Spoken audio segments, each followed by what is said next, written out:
One term that best sums up Asian American mental health is saving face. What exactly does this mean? It means to take action in order to save one's honor and reputation. For Asian Americans, the most important value is family. Throughout history, we see this. Even though certain family names held more prestige and honor than others, every family, regardless of class status, honored the family name to the highest respect. Saving face back then was defined as families marrying other families with status, or in the case of the Japanese, committing seppuku or suicide to retain honor. Here in modern America, we see saving face defined as our parents telling us to maintain good grades and to behave in public. It is seen when they tell us to marry by a certain age, get a high-paying career, hide emotional weakness in public, refuse the aid of others, and much more. All of these signs impact us at such a young age and continue to impact us as we grow older. This is one of the root issues within the Asian American community. Like I previously said in one of my articles, we as Asian Americans tend to internalize everything from a bad grade to the death of a loved one. It was during my Pitt start when I found out my grandfather died. I was devastated.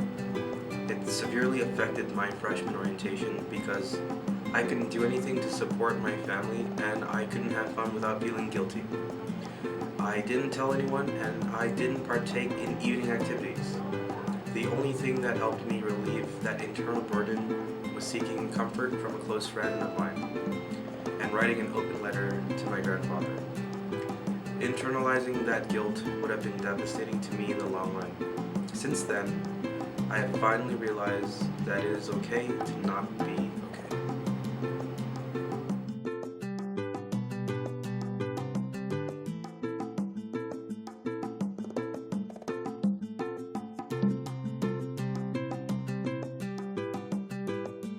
In mental health, I know on our campus at least, we use the motto, let's talk, in order to provide awareness about being able to speak more openly about these issues, but I'd encourage you to try and adopt more of a motto of let's listen. In that way, we'll be creating community of empathy and understanding, more so than a space that's filled with the stories of negativity of others. It is especially important within our Asian American community here that we lean on each other, more so than others, because in our culture it is still very much stigmatized to talk about our mental health issues, and that is precisely why our community was created, for us to understand each other and provide that level of cultural sympathy that maybe you cannot gain from others. And so I hope that this community will continue to grow, continue to advocate for each other and for the mental health and the rights of others, and that it will continue to flourish in the ways that I've seen it grow in my 4 years here. And I'm happy and proud to say that I am part of the Asian Students Alliance. So seeking out help for mental health illnesses, it's actually really important, even if it's not talking to us, like a certified therapist, even if it makes you uncomfortable. Talking to someone you trust, like a fellow adult or a group of people who have like-minded illnesses, that it makes a world of difference. Because I talked to my librarian because she was one of my closest adults, and it helped me so much, even if she wasn't a psychologist or someone who was even hired for talking to people, because just letting it out helps, even writing it in a diary, anything really. I was diagnosed with ADHD when I was 5 years old, and up until recently I thought it didn't qualify as a mental illness really, because people used it so casually, to describe whenever they were distracted over something, and they would just say, oh, I have ADHD or something. And also because but other mental illnesses like bipolar disorder and schizophrenia, they seem a lot more severe, and they make ADHD does not seem as significant. But the way I go about my life differently because of ADHD, it is relevant and important. So my experience with mental health and mental illness has been pretty positive in the scheme of things, or at least as positive as these kind of things can get. Around 5 or 6 years ago, I was diagnosed with depression and anxiety, and I also suffer from low self-esteem. So around 5 years ago, I started getting help with the support of my parents because ultimately it was something that was really affecting my day-to-day life, and something needed to be done. So I started seeing therapists, and around 2 years ago, about a year and a half, I was put on medication, which I've actually just recently weaned off of now. So I've been off of it for around 5 months. And it's hard some days, and it's easier other days, but overall, I'm just proud that I've come this far and that I've been able to, get off my medication and just start, trying to function on my own. And I think that in general, if you have mental illness, if you're suffering from that, you should be proud of yourself for coming this far, for, still, getting out there and doing things, or even if you're not getting out and doing things, just, for making it this far. And, mental health awareness is really important because, first of all, it helps people understand that they're not alone, because when you're going through these kinds of things, it's really easy to feel like you need to isolate yourself, or that you are isolated, and hearing that other people are going through the same thing as you can be really, it brings this new perspective, and it makes it easier to think, wow, I'm not alone, and maybe I can get help for this if other people have. So it makes people more willing to reach out and get help, because if there's not as much of a stigma, the more awareness there is. And I think, especially in the Asian American community, there's a lot of problems around attitudes towards mental illness. You're kind of expected to just not, talk about it, or just, keep going and not put your, burden others with your problems. But I think that the more that, mental health awareness is spread, the more people will understand and become more accepting and supportive of people who are struggling. Hi, I'm Anna Kana. I'm an actress and a suicide prevention advocate, particularly in teens. Hi, I'm Albert, the Advocacy Chairman of the Asian Students Alliance, and I'm here to ask Anna why mental health awareness is so important, especially within Asian American communities. Well, mental health is usually not talked about within our communities. Asians are actually the least likely to use mental health resources. Asian women in particularly are the highest demographic to commit suicide, usually within the college age. I think it's incredibly important that we normalize it and destigmatize it so that we stop losing Asian Americans to suicide. And now we have Teresa, Advocacy Committee member. She also has a question. Hi, Teresa. Hi. So I know you're a big advocate of therapy.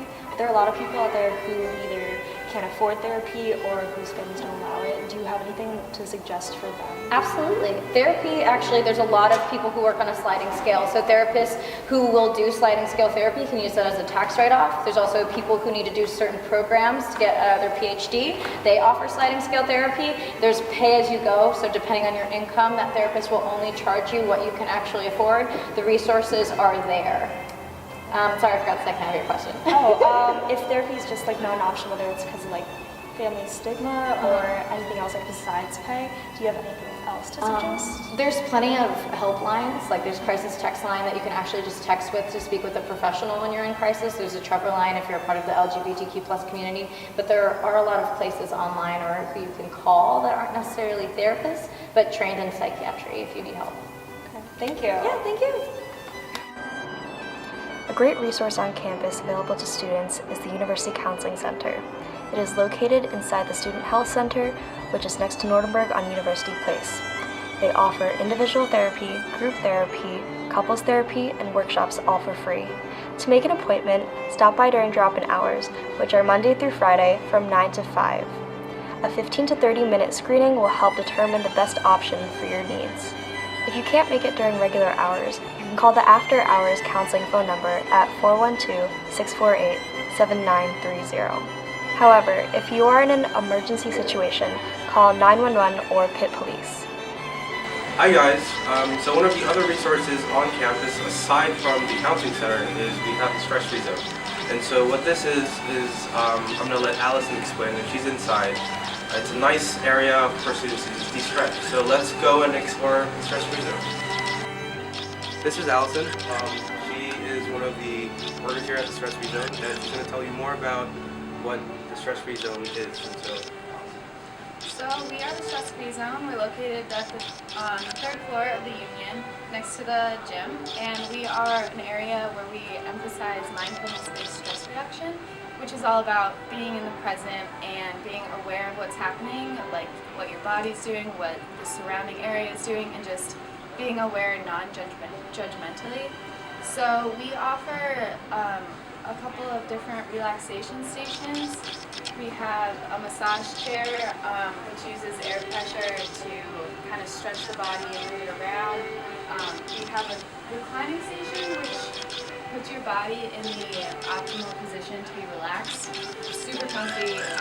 And then we have our inversion station, which you lay and put your legs up on the wall, and it just kind of reverses your blood flow and really cools you down and calms you down. So if someone comes in and they're really stressed and they're like freaking out about a big exam or something, we'll suggest this, so it just calms you down. And we also have recorded meditations on these iPods that you can listen to. They're different lengths. Just so however long you want to stay in here, you can listen to a different guided meditation. We also, over here, is our biofeedback station, which measures your heart rate variability, which is correlated with stress, and it takes you through different simulations that help you learn how to calm yourself down, and it measures your heart rate by a sensor on your finger. So we have that, which is really cool because you can track it over a period of time. And we also offer free yoga classes. Our schedule is online and on our wall here, you can stop by.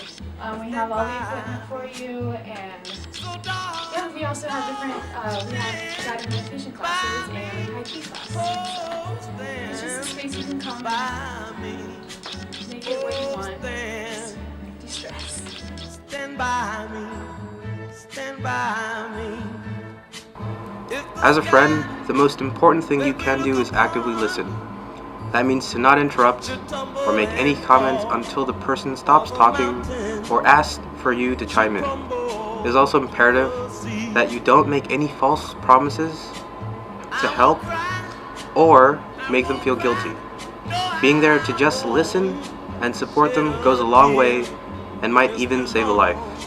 Know that you can always consult on us, the Asian Students Alliance, and me personally. You can always find us on Facebook or in our office on Tuesdays in the afternoons on the 6th floor of the Union.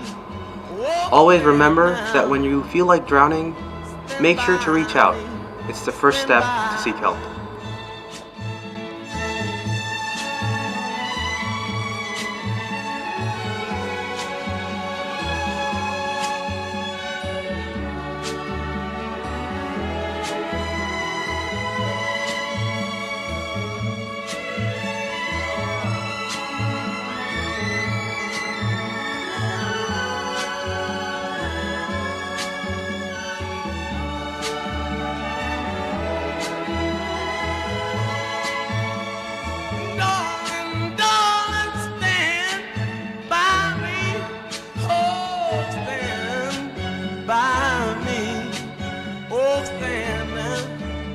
Stand by me, stand by me.